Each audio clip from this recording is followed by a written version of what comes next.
Welcome to the Berks Homes podcast, the business of building homes. I'm Katie, and today I'm here with a very special guest, longtime employee and friend, been here for 20 plus years, Joe Roslin. Welcome to the podcast. Thank you for having me. Yes. Tell us about yourself. Oh, okay. Where do I start?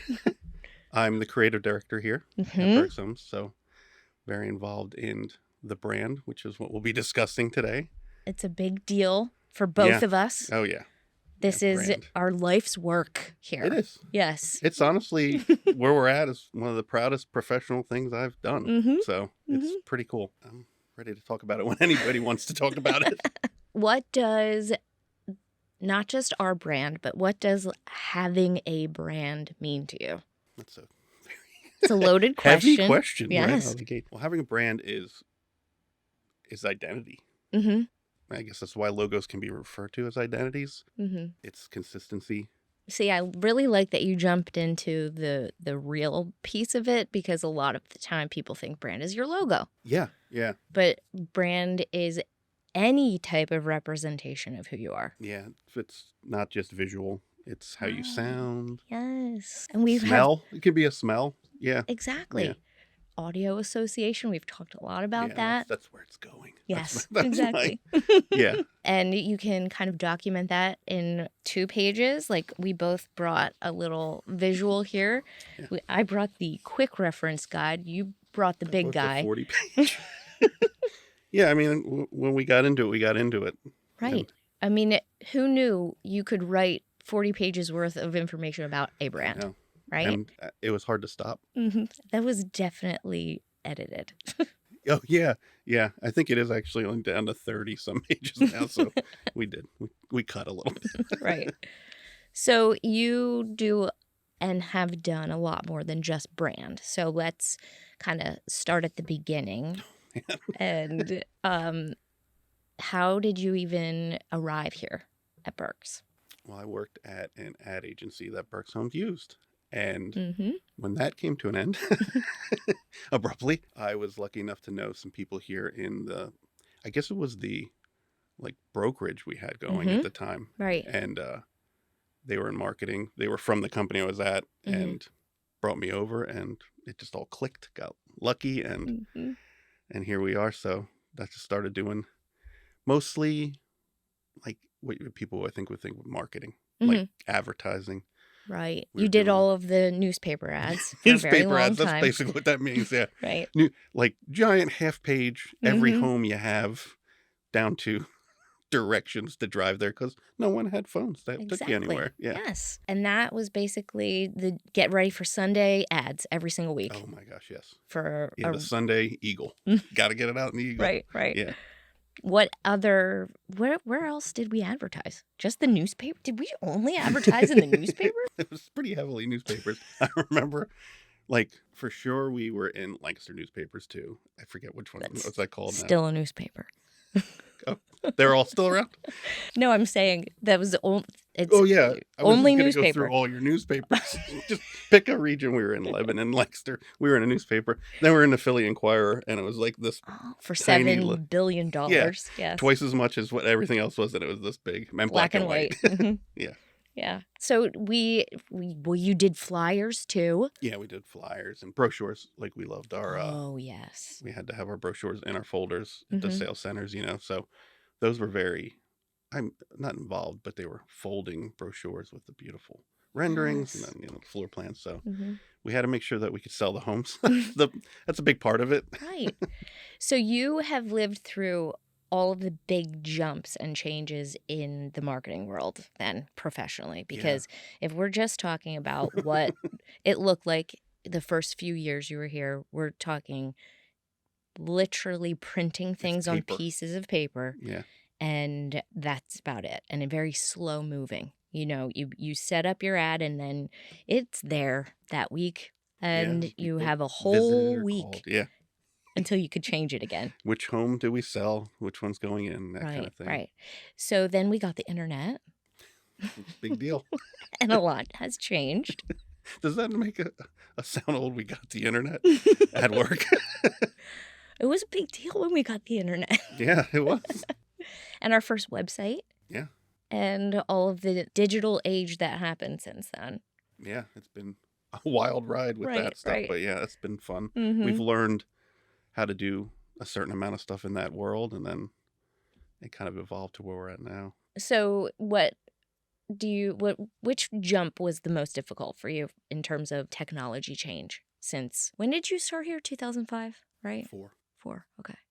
It was only a year after I was here. Okay. I mean, I don't know if I found it difficult. Like, I guess it's challenging, but I kind of like that. I kind of like having to learn a new technology or a new something. Yeah. Especially in this, brand and marketing world. So it would probably be like coding. Mm-hmm. Because we kind of when were you lean did and mean back in the day. Our own website. Yeah. That was I remember trying to learn some technology to just make it a little bit more fun, which is built on JavaScript and jQuery, and that was I forget how I used to explain it to you, but it was just like I'm never gonna know it. It's just I'm never gonna know it. It's never gonna work, and then all of a sudden one day it just clicks and you know it all. Like it just right. But it's despair. I think that's what I used to say. That's despair, and then I think for some reason we would have a meeting every day that you were in the actual despair version where it was like, I don't even know why I have wasted all of this time and money just pretending like I'm going to learn how to do this. And then the next day you would launch a website. Yeah. And we're like, I think you figured it out. It got lucky a couple times, yeah. Says a lot about your talents because it's a very different perspective to have somebody who started out drawing things literally to someone who's coding websites. So we have utilized like your full range of abilities of throughout time. So what's your favorite piece? Like what do you always come back to? And I guess what you would draw from in order to get to where we're going, which is the brand. Identity and logo. Yeah. So it doesn't matter what the tool is or anything that you're working with, or like if it like saying those two different things, drawing or building a website, you're just coming at it from who am I trying to represent? Yeah. Yeah. You want to know the building blocks of the company or the person. You can make like a list of nouns. Someone I follow on Instagram that does logos is great at logos. That's just list out the nouns that represent that person or company and then start sketching from there. And that's kind of, I didn't know that's how it was working, but that is it. You just find those words that mean that company and then you kind of start trying to draw images, and then you hate 50 of them but you like 3, and then you just kind of keep we like to strip it down, get it, to the essence of just that visual means those words kind of thing. So is that exactly what you did for us? Yeah. But I mean, you were a big part, honestly, of just like I didn't have to do it on my own. We were constantly talking about it and, chipping away at it. And I was looking at the dates just before, coming in here just to see when we did that. And it was 2020-ish. Oh, area. For our newest. Yeah, logo. For our newest. And that's the one where like, we were united in this effort to come up with the best logo identity we could for the company. Right. Well, this was it was like a 15-year journey though. So if we go back to the origin story of when we started working on our brand identity. Wow. Yes. Yeah, I don't even know what year that would be, but I don't know the year, but I know that we were sitting in an attic, basically sharing an office. Yeah, that's exactly where we were, yeah. Looking at our logo from the 90s that had... a mauve. Yes. That's the accurate color is mauve and navy. And a nice silver accent. Yeah, it was gray. A gray, silver kind of world. Yeah. Staring at that going, I think we could do better. A nice serifed font with underlines. Double underline. Right. Yeah. So we were not courageous enough at that time to really overhaul the identity. No, we were just trying to improve it, right? Yeah. Well, we were both, we were young and not in charge of anything and just going, I think this is outdated and we should do something about it. But neither one of us were like, yeah, let's actually, like, we were like, had a bold idea. I mean, Yeah. we were looking at inspiration on all over the internet at the time. We were using Jay-Z's website. Do you remember I that? do. I kind of wish I could find that I again know. because we were like, oh, that's what we got to be. Exactly. And none of us knew how to do that at all. The opposite direction of what you said we actually did in the end. Yeah. Start with our identity. Yeah. We didn't do that at the No. time, which is probably why we landed on just very slowly editing the old logo. Right. I'm sure we went through iterations of craziness. I'm sure I have some sketches somewhere where it's like, well, we can't do that. But yeah, like we realized if we can't improve it to a great degree, why why fix it if it ain't broke, kind of thing. Right. Yeah. Right. So let's go back to, we got over a 5-year period to a flat logo. That's what we established, right? Yeah. And a different shade of blue. Oh, is that where, do we still have the same one now as it was then? No, I mean, it's in the same world, but it was more slate blue, I would call it, back, when we made the change from navy.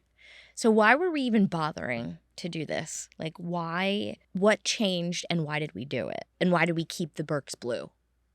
Well, that's something like the fact that we have blue today. I think that's something we have to do forever. Honestly, it just harkens back to at least the core of what it is. That's that. So no matter where we go, we have some kind of blue. Yeah, that's the first visual identity that we keep. Yeah. That blue has been established for 50 years. Yeah. It's got to be some kind of blue, which is good. What was it? The question was like, why do we change why the blue? did we change? Yeah. I think we just felt antiquated a little bit. The logo had an old-fashioned feel. I mean, it served us well. Yeah. It could have served beyond that, but when we didn't change much, we took an underline away. I don't believe we changed the serif font. No, we didn't. I think we just got rid of the borders. Yep. Flattened it all out, got rid of an outline, and so like, what kind of blue is kind of more in right now? And that's how we got to that. We just like very safely modernized it. Yeah, a little bit. Without changing the stability and any of that. Like it stayed brand who we equity were. was lost. If you looked at that, you'd just be like, oh, they changed the color. Yeah. If you weren't diving into it. But I think it was a safe way to start. Yeah. Yeah. Yeah. And then everything got crazy. Yeah. What happened in between our flattening, very safe version of updating our logo to the one that we have today? Well, we took on another brand into our brand in a way. Was that difficult to integrate? A touch, because no one wanted to let go of their brand. So then we had a hybrid brand, literally a logo with a slash and then another logo. That was a hard time to market for something that had no identity anymore. It was like a Frankenstein. Well, I think again, if we're talking about what a brand is, and the logo being the visual representation of identity, we were a little confused about who we are and what we were doing at that time. And it came out even in our marketing, which is just so interesting to me that it's so closely tied together that if you don't know who you are, what you're about, even visually, you won't. Yeah. Exactly. Yeah. Because if you don't know who you are, you can't have that list to help you identify yourself. There's nothing to anchor it in. Yeah. And identify with. Right. Yeah. So we merged 2 brands, 2 logos. We actually had a company come in, like a third party, someone wanted to hear their opinion on it, and they wanted us to scrap it all, start over with a new name. That's a great idea for a 50-year-old company. Exactly. Don't worry about that brand equity in any way whatsoever. So yeah, that was where I think the apex of, okay, this is crazy now. What's going on? That's when you put your foot down. Yeah. And it's like, we got to stop now. Right. Enough. Right. Let's try to have one logo. Yeah. Let's keep our name. Let's keep our blue. Let's combine everything and get that consistent stability back one in place. identity. Yes. No matter if it wasn't exactly what we needed, but it is kind of what we needed then. Right. Because we needed just one identity and we needed to be Berks Homes. It needed to be the name that everyone knew and trusted. Right.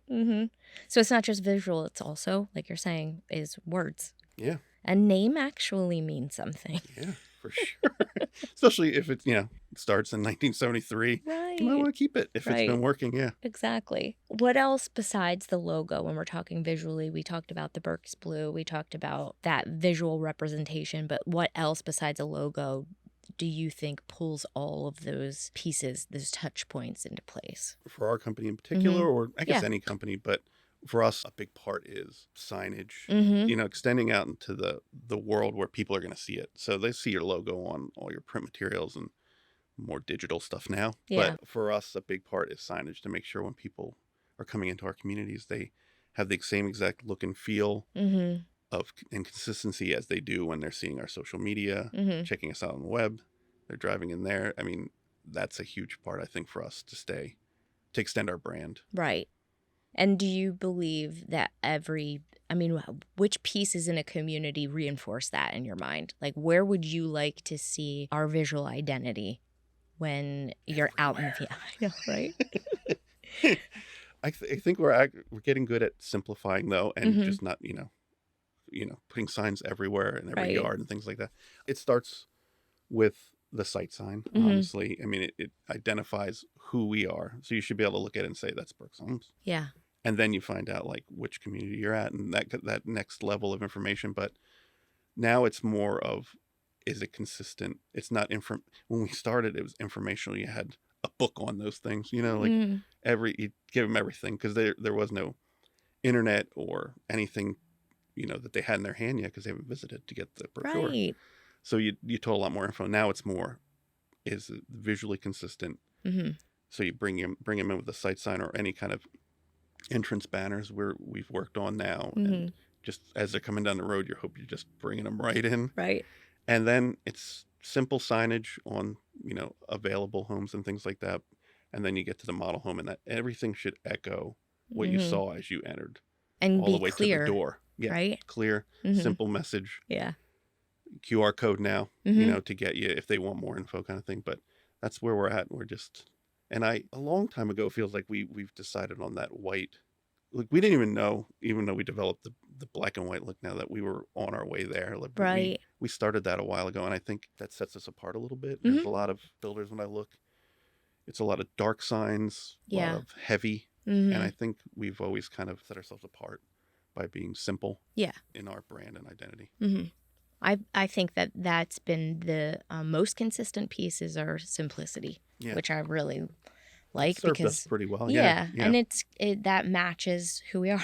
Yeah, exactly. Yeah, that's the whole point. That's how we got where we're at, I think. Right. Yeah. Mm-hmm. So let's talk about that a little bit. How do we get to where we are today? How do we come up with what our brand strategy and if we start with our logo, that's probably the easiest starting point. We finally had the courage to say, we're going to change it. We need to update it. And I think, looked at the fact that where we got stuck was style was baked into it. And that's how you get antiquated, because age shows when you put a style of the day in there. So I think we were very focused on the simple and stripping it down to the bare bones. Right. So that it could last forever. On any campaign. Any campaign. I think that was the breakthrough day for us, was to say our current logo is a campaign.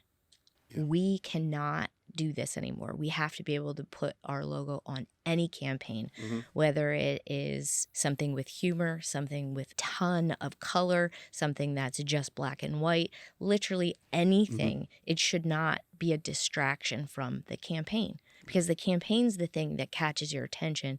The brand's just reinforcing. And campaigns change constantly. That's the point. Change. Yeah. So I think we did a good job. We're down to black and white, square.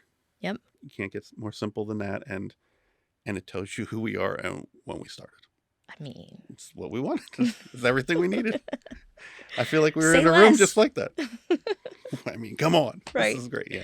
So. It took us 75,000 sketches and iterations and conversations, and one point we had 2 logos. We were like, this is it. We're launching 2 logos. Yeah. I think, did we have too much time on our hands? I don't know. But we finally arrived I and think we got to that point. carved the time out this time. That's like, we're doing this. Yeah. And it took us down some roads, Yeah. but it, we had the right people in the rooms at Yeah. times, and Mhm. they To say helped. no. Don't do that. Right. Yeah, which is what you need, because like Yeah. we were pretty far into it at that point, Yes. so you need someone to pull you out a little bit. And Exactly. so I think at the end of, I mean, still look at it, I'm pretty proud of it. I Mhm. think it serves us well, Yes. and I still like the font. Like Mhm. it's been almost 6 years Yeah. with it, Yeah. and yeah, I think it's still doing the job. I think we've kind of proven it, Mhm. because no matter what campaign or where we're at, Yeah. it's been there and done its job without Been a influencing anything. right. It's not a distraction, but it still keeps us consistent. It's perfect. Yeah. So, what are some of the words that you used or some of the thought that you used to put all of those pieces together? Well, they ended up being the pillars, I think we called them, of the Mhm. logo, and it was simplicity. Obviously, Mhm. we're hammering that, Right, but right, that's right. really simplicity. Mhm. We wanted longevity, Mhm.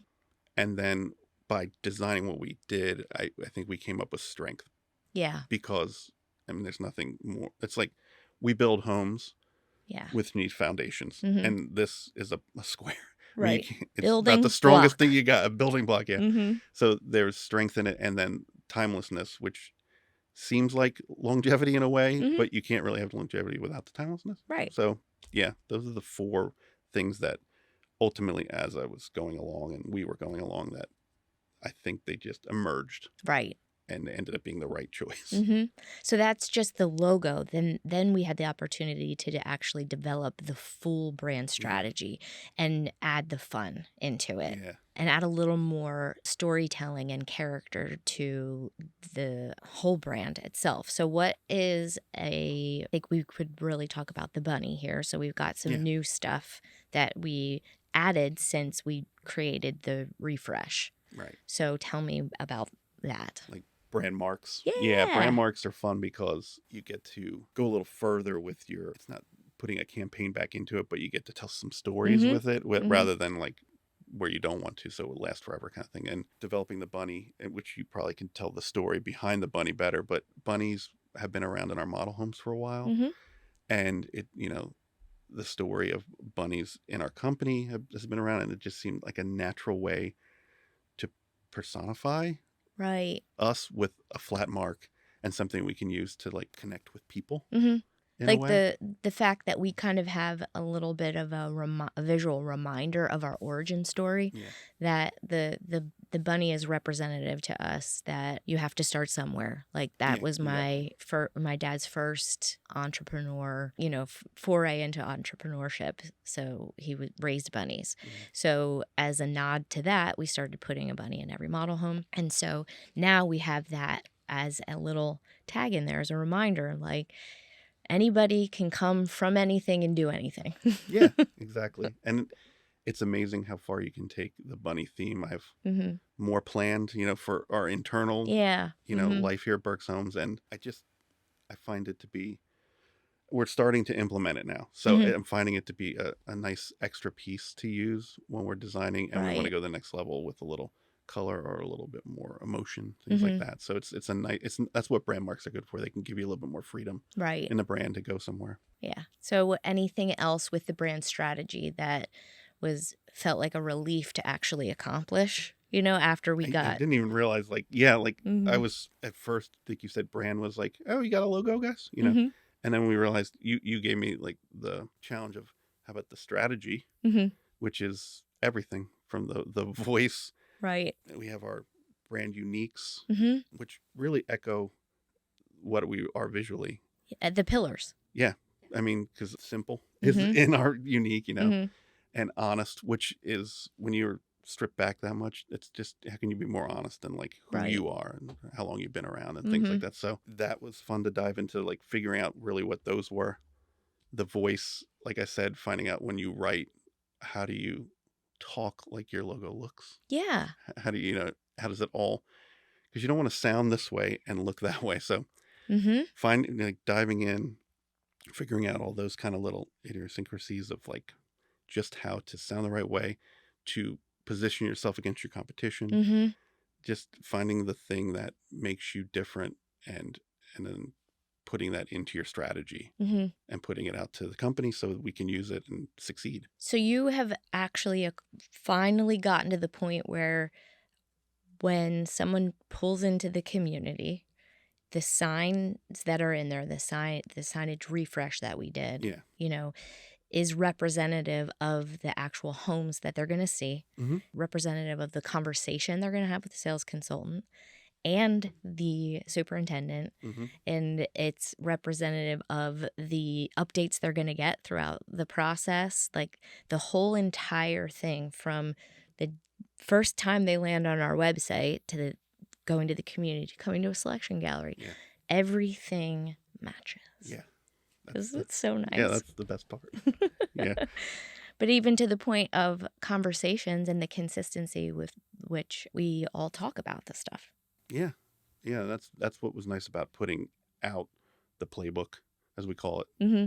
so everyone can understand where we came from and what's going on, because you have new employees. It's something you can hand them, and they can Mm-hmm. start talking like you and understanding who you are Mm-hmm. right away, Yeah. or it's at least a head start, Mm-hmm. So it's just great, like you said, to have that consistency. I, of course, live in that visual world, Yeah. but to see the visual part next to someone talking to, a customer or something, Mm-hmm. and you can feel like this all works together. Yeah. It's really great. Mm-hmm. We also reinforce this with a lot of swag too, We which is do love nice. our swag. Yeah. So we still have an online store. Mm-hmm. And that's also something that is a lot of fun, is to just kind of throw some new stuff in there every once in a while. We got to play with some color this year, Throw some color in you. and that was scary and fun. No. Yeah. I like, we thought like, wow, we are getting nuts in here with the color, and it's like 3 new color shirts, but it's a big deal for us because everything was black and white. So now we Yeah. push the envelope, and I joke with the 3, but Mm-hmm. I've been seeing the shirts on people, Mm-hmm. and sweatshirts and stuff like that in the building, and I feels great to see that, Yeah. and it looks nice. I really like, Right. we have really pushed the color envelope out there, and with our brand marks, that gave us more versatility to Yeah. change things up, and so I really like where we're at with it. So, Mm-hmm. So what's next? well, I love the thought of audible branding. Yeah. That's where I'd like to go next. Where Mm-hmm. for those of you out there, the Netflix starts up and you hear da-dum. Mm-hmm. That you want that a sound Yeah. that means Berks Homes. Haven't quite figured out what that is yet. Toyed around a little bit here Mm-hmm. and there, but I think that, and in our brand strategy we have scent. Yeah. Chocolate chip cookies is a big deal here. Mm-hmm. If you've ever had a Patsy chocolate chip cookie, it's a Right. big deal. So Mm-hmm. that's, to me, that smell is Berks Homes. Mm-hmm. And getting those next sensory kind of brand Yeah. things out into the world would be, Mm-hmm. I think, the next real step. Okay, when that's launched, we'll do this again. Okay, that sounds great. Is there anything else that you think the world needs to know about branding, Wow, that brand is a tough strategy, question. or Berks Homes, or anything that we didn't talk about that you wanted to get in there? There's nothing I need to get in there other than I just appreciate everyone here has kind of embraced the brand. I Yeah. always get questions like, how can I stay more on brand? Mm-hmm. Tell me, can you send me something that, makes sure that I'm saying this the right way or showing this visually the right way. I appreciate everyone caring that much about it, and it Yeah. seems like we're all on the same page with it. And That's how we maintain Yeah. consistency, is by having that, request and ask for, hey, can you just take my idea mhm. and then execute it on the Berks Homes brand way? Yeah, the more we do that together, Mm-hmm. the stronger the brand will be, and there's sky's the limit when Right. it goes for that. Yeah. Mm-hmm. Why is that so important as the last sentence in here? Why is all of that consistency and all of that brand so important to selling and building homes? I thought about this question Mm-hmm. in a way, because it's a natural question to ask. Yeah. I think at the end of the day, it's trust. Yeah. If you look the same always and sound the same, and always represent yourself the certain way Mm-hmm. that people can rely on. They can trust you Right. subliminally. Yeah. That's Berks Homes. They always do it like the right way.